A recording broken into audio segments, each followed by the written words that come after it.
here to bring a new type of news show. New insights, new styles, and new topics every day. We are News Generation. Bring news just for you. It's Wednesday, July 24th here in Seoul. I'm Song Yujin and you're watching News Generation. Today we're joined by Kwon Ji-yeon. Happy Hump Day. Happy Hump Day, happy Wednesday. I'm Park Ki-yoon. It's good to be back. Great to have you both. Now, both are here to speak on behalf of those in their 20s and 30s. Now, as usual, we're going to start with our news feed, which covers different hashtags and news items that have been trending online. According to Korea's Unification Ministry, a total of 105 North Korean defectors came to South Korea during the first half of 2024. 62 people came to the South during the second quarter of this year and 43 during the first quarter. Now, this is an increase of 6 people when compared to the same period last year. Moving on, South Korea experienced an increase in the number of registered pet dogs and cats last year. According to the Animal and Plant Quarantine Agency, 270,000 dogs and cats were newly registered as pets with the government in 2023. This brings the total number of these registered furry companions in the country to nearly 3.29 million, marking a 7.6% increase from 2022. In Korea, it's mandatory for dog owners to register their pets with the government, while cat registration remains voluntary. On the cultural front, Netflix recently announced it will phase out its cheapest ad-free basic plan in the United States and France, raising concerns that the same might happen in Korea. Until now, though, the basic plan, priced at $11.99, was no longer available for new signups in these two countries, existing users could keep their subscriptions. These two are the latest to join the list of countries where Netflix has retired the basic plan, following similar moves in Canada and the United Kingdom earlier this year. Netflix stopped new signups for the basic plan in Korea last December, sparking worries that the company might eliminate it altogether. So if that happens, Q, what alternatives do users have, and what are the options for those seeking the cheapest plan or wanting to maintain an ad-free experience?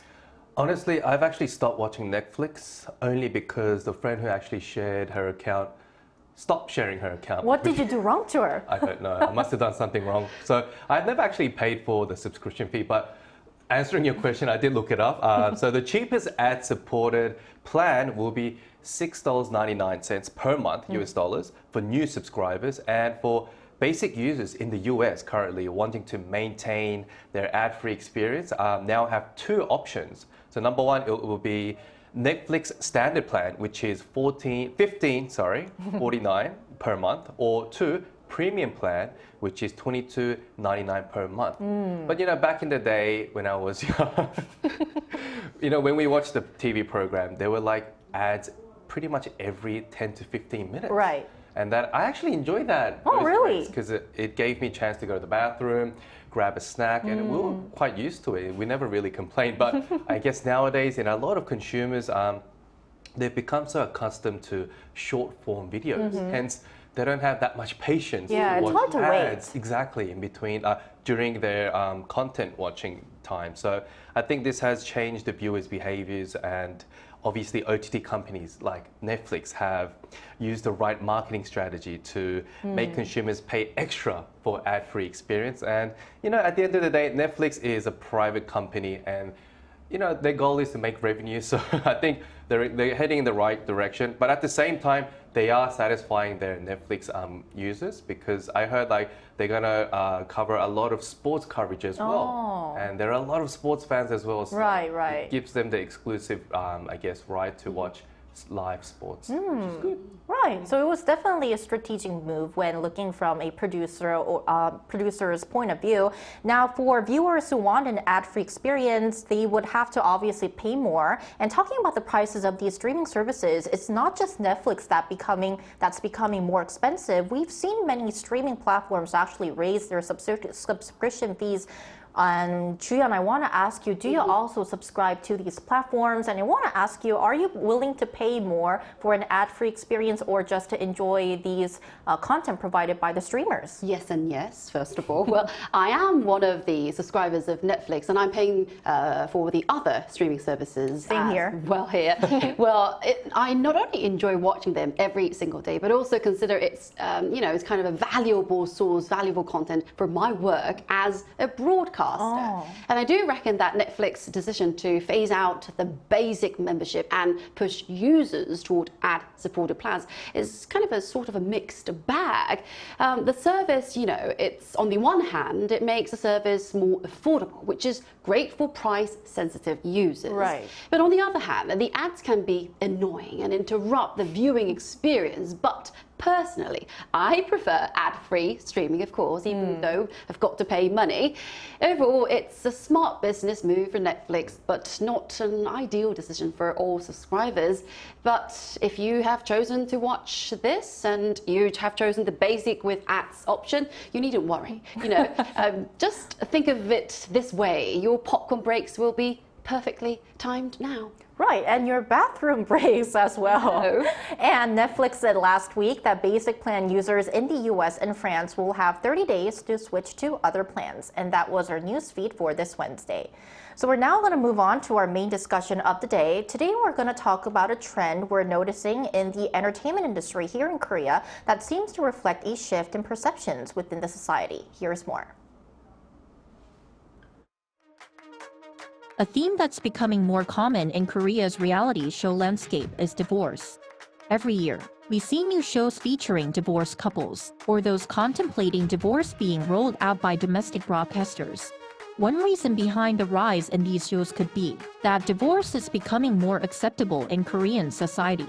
Data from Statistics Korea shows that while the number of marriages plummeted from 326,000 in 2010 to just 194,000 in 2023, the decrease in the number of divorces was not as sharp, with 116,000 in 2010 and 92,000 in 2023. Right, so today we're going to talk about the growing divorce reality show industry here in Korea. Now, some of these reality shows addressing divorce can be watched overseas through streaming services, which we talked about in our news feed, but most of them are only available here in Korea as they're broadcasted by local TV stations. So for our viewers, Juyeon, could you give us some examples of these divorce reality shows or TV programs? Of course. Well, recently a show called Now I'm Alone started and has become a hot topic here. It features a divorced celebrity, a Korean actress, and a former news anchor, all showing their single lives post-divorce. And back in 2020, we got divorce highlighted the reunion process of divorced star couples, and also there are some shows dealing with virtual divorces of star couples. This has also become popular in Korea. Right, and it's not just programs that are featuring a celebrity or well-known people who've gotten divorced that is becoming big here in Korea. What's really interesting is that some of these shows now feature non-celebrity couples, that is, ordinary people, whereas in the past it was mostly renowned individuals like celebrities who appeared on the show, right, Kevin? Oh, definitely.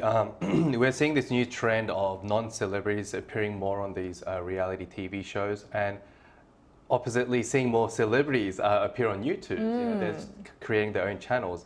So by having these ordinary people appear on these shows, I guess it seems a little more real, Right. And it helps viewers to kind of relate to the situations a little more because the viewers are ordinary people themselves. So some of the programs that have sprung out recently are 당신의 결혼은 안녕하십니까? Your Marriage in English, 결혼과 이혼 사이, Happy End or Happy End. Oh, such a with an creative A&D, title. Yes. And 이혼 숙녀 Camp, which otherwise is known as Divorce Camp.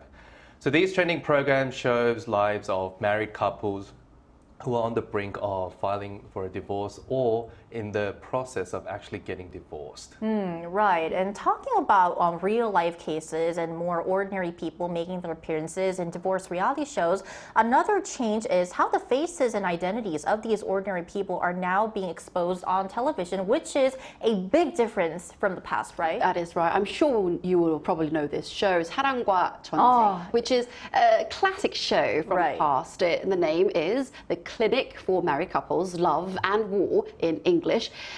This actually recreated real cases without involving the actual people. Actresses and actors were a part of it. But nowadays, real individuals are featured on these shows, bringing their authentic experiences into the spotlight. And one of them is the program Love After Divorce, or 돌싱그드 in Korean.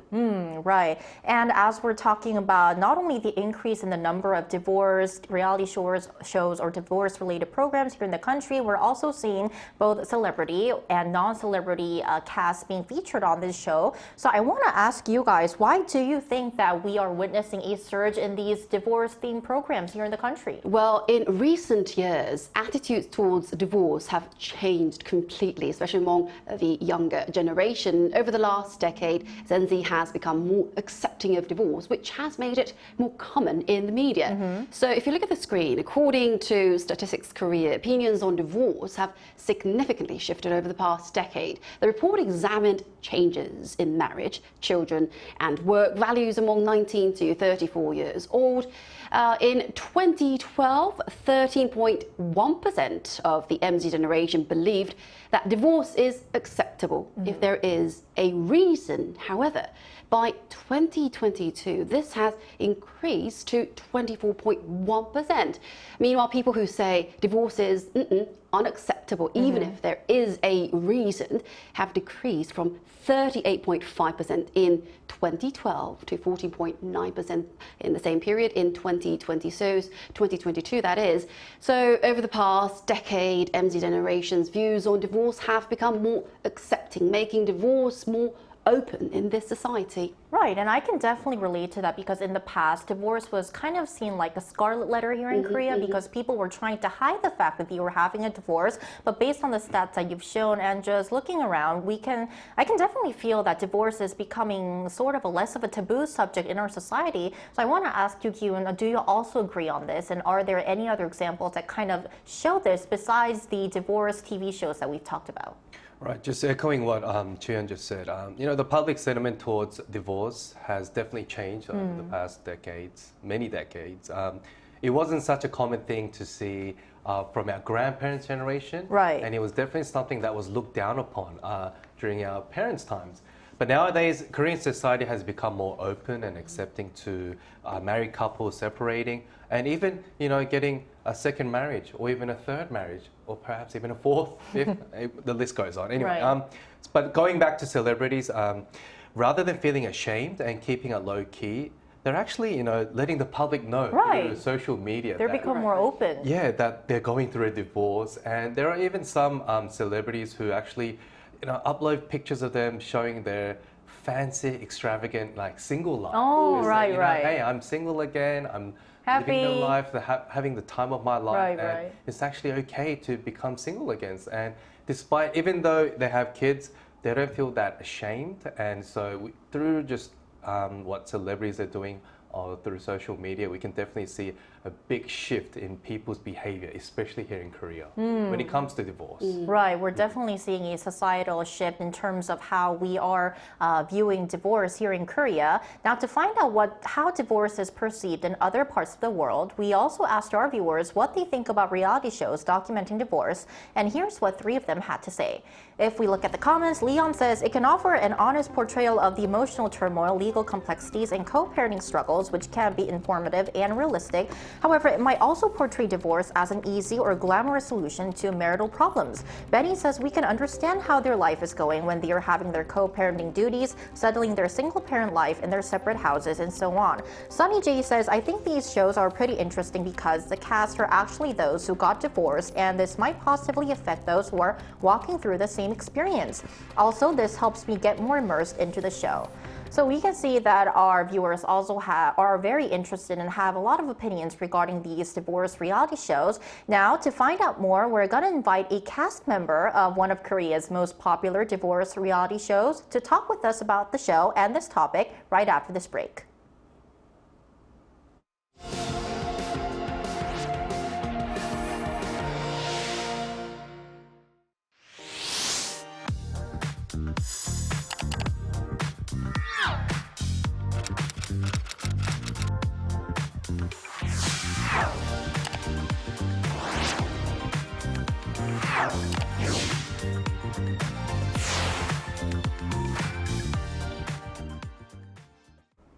Right, so today we're joined by Tom Choi, a cast member of the big show Love After Divorce Season 4. Great to have you, Tom, and thank you so much for your time today. Thank you guys for having me here. Great, lovely to have you. So our first question is, for our viewers who may not be familiar with the show you appeared on, could you please introduce the show and also what motivated you to participate in it, or for example, what was the most impressive memory you have about regarding your appearance on the show? Sure. Yeah. So last year, I was on this Korean reality dating show called Love After Divorce Season 4, or 돌싱글즈 in Korean. Funny story, I didn't even know about the show. Then my friends Sean and Eileen, who loved the previous seasons, told me to apply. I've been single for 4 years after my divorce. And when I heard the show was coming to the US for Season 4, I thought, why not? It seemed like a great chance to meet someone new and see where things could go. So I decided to give it a shot. And that 7 days of shooting in Cancun was probably like the most memorable and fun 1 week life experience I had. Lovely, Tom. So we've heard that this was your first appearance on a Korean TV show, especially in a reality show. So based on your experience, how do you feel the Korean entertainment industry portrays divorce, that is, sorry. Yeah, sure. So, from what I've seen, the Korean entertainment industry pretty much reflects how society views divorce in South Korea. Mm-hmm. Let's be real. Divorce is still a touchy subject in South Korea. It's often seen as this big life failure, and people can be pretty judgmental about it. At least compared to like Western countries, including the US. Here's the thing: shows like Love After Divorce are starting to shake things up, which is awesome. They are showing divorced folks as real people with real stories, not just some stereotype. It's like, hey, life after divorce can actually be pretty great. I think it's a step in the right direction. These shows are helping to chip away at that old stigma and showing that there's a definitely in life or even love after divorce. So I guess that's why the producers made the title like a Love After Divorce. And it's amazing that I received a lot of DMs from fellow divorcees around the world saying they felt better about their situation after watching the show. So I felt very happy to be part of it. Tom, the season you took part in was phenomenal, both in Korea and abroad. And in general, how do you think the Korean society perceives divorce, and how is it different to, I guess, from the United States? That's a great question. In the US, divorce is pretty much accepted as a normal part of life.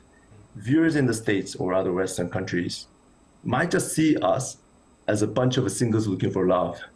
The fact we, the cast members, have been married before is just an interesting twist, not our whole identity. But in South Korea, it's a different story. Like I mentioned, divorce is still kind of taboo there, seen as this big life failure. The Korean audience tends to watch our show with this mix of pity and empathy. After the show ended, I got a lot of DMs from Korean viewers saying, "화이팅, 힘내세요. Like, I'm rooting for you." I really appreciate their kind and warm-hearted gestures, but you can kind of feel there's some pity underneath. And it even shows up in the language.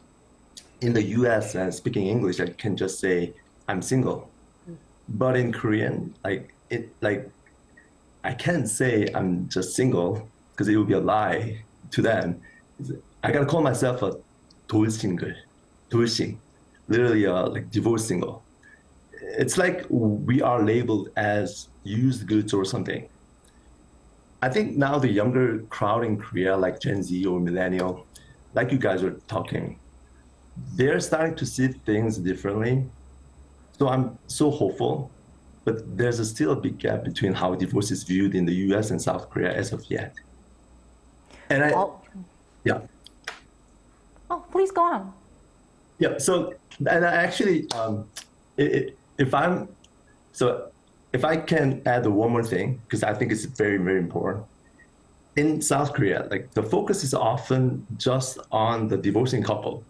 But what about the kids? That's a huge deal that often gets overlooked. But what about like that's a huge deal. In the US, there's this unspoken rule that you don't trash talk your ex to your kids, no matter how angry you are. But in Korea, I've noticed a lot of parents kind of check out their kids' lives after divorce. It's not as common in the States. And the main reason I believe is that often the parents raising the kids paints the other parent as the villain. Over time, this builds this massive wall between the kids and the parent they live with. They don't live with. The kids only hear one side of the story, right? So they end up not wanting to see the other parent at all. To me, that's the real tragedy of divorce. Not the pain of splitting up or what people think of you, but how it can mess up the relationship between parents and the kids if it's not handled right. I mean, all children should have the right to have both the dad and the mom in their lives. I think that's what I want to share.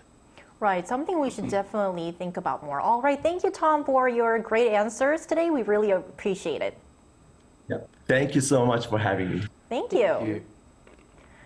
Right, so before we end off, I want to ask the same question to our panelists. So I want to ask you, Ju-young, what do you think are some of the pros and cons of these divorce reality shows? Well, over the past decade, our views on divorce have changed significantly. On the plus side, this shift has led to increased empathy and support for those going through divorce, as Tom mentioned. However, there are some concerns. The focus on divorce might sometimes become overly dramatic, prioritizing drama over genuine support. And making divorce cases public could have unintended consequences, especially if private details about their ex-partners or their children are revealed against their wishes. Right, definitely right. This is also something the entertainment industry should look into when we create more of these shows. And last but not least, Ki-yoon, I want to ask you, these shows once again reflect how our society is becoming more open to divorce. So although there is still a long way to go because divorce is still not perceived as something that's a normal part of our lives here in Korea, do you think we'll get to see these changes soon? You know what, there's nothing wrong with getting a divorce, but I think we all need to think about the consequences, just like what Tom mentioned, especially if you have a child. You know, if you were brought up with both parents, you know the important role that each parent actually have. So if you do have a child, I mean, it's better to actually think twice before you get a divorce. Even if you do, you should think about creating that balance for that child as well, because that child needs to grow up having both parents supporting them. And like what Tom said, I guess in Korea, like each parent actually kind of blames the other parent to their child, saying, you know, it's because of the mom, it's because of your dad who ruined this whole family relationship. But I think things should change in a different direction towards like how things are going in America. Yeah. All right, and that's all from us today. But Newsden will be back tomorrow at 9:30 a.m. Korean time. Special thanks today to Kwon Ji-yeon. Thank you for having me. And Park Ki-yoon. It's always a pleasure. And before we say goodbye, Arirang TV is conducting a program survey, including Newsden, in order to meet our viewers' expectations until August 4th. So please take part in this survey. Thank you everyone for watching, and we'll see you tomorrow. We are News Generation.